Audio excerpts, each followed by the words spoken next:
There were cosy pet beds and colourful dog leads piled on shelves, and the painted murals of birds playing together made me smile.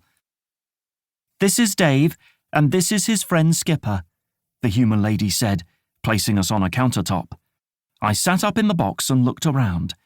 A human man in a white coat was talking to our human lady. The three-legged dog from the window was now standing beside our human lady, sniffing her shoe, the same way I did when I wanted a sardine and salty crisp sandwich, or I had an itchy bottom.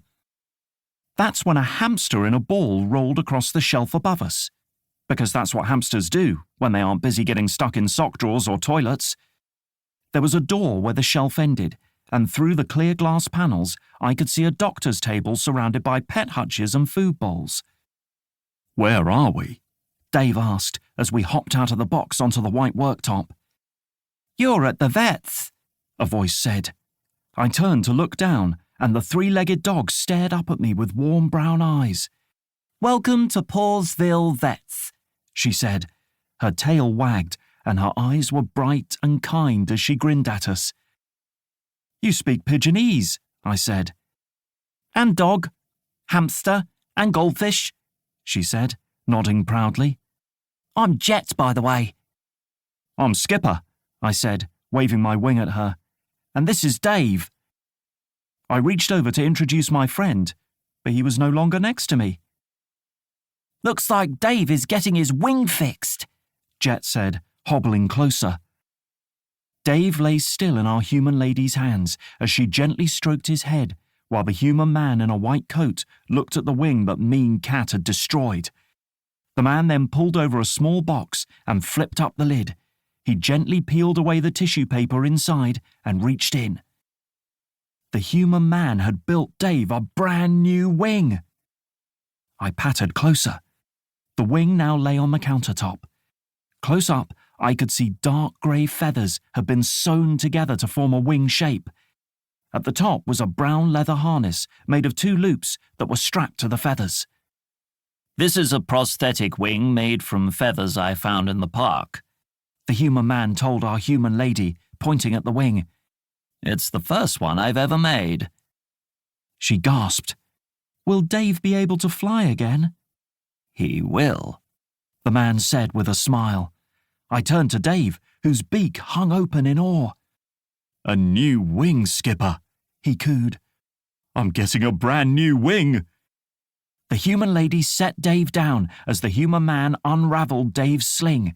He threaded Dave's broken wing through the harness and pulled on the leather loops so that the new wing sat on top of his damaged left one.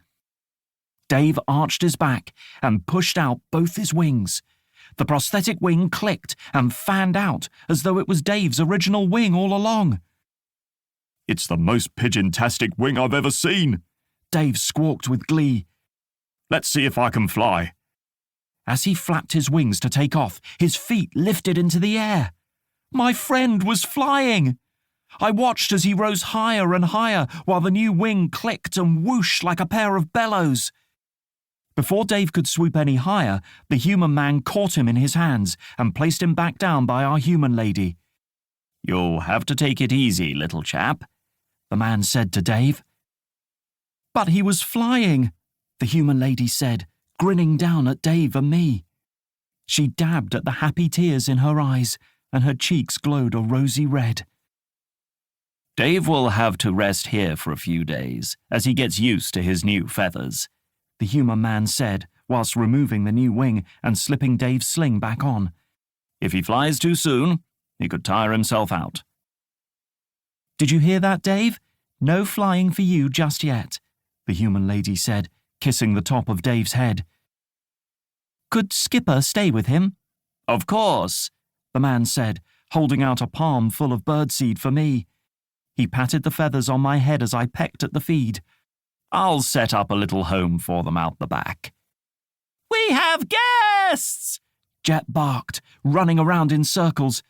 "This is how all brilliant stories start!" Dave hopped over to us as the humans talked to each other. "How do you know Pigeonese?"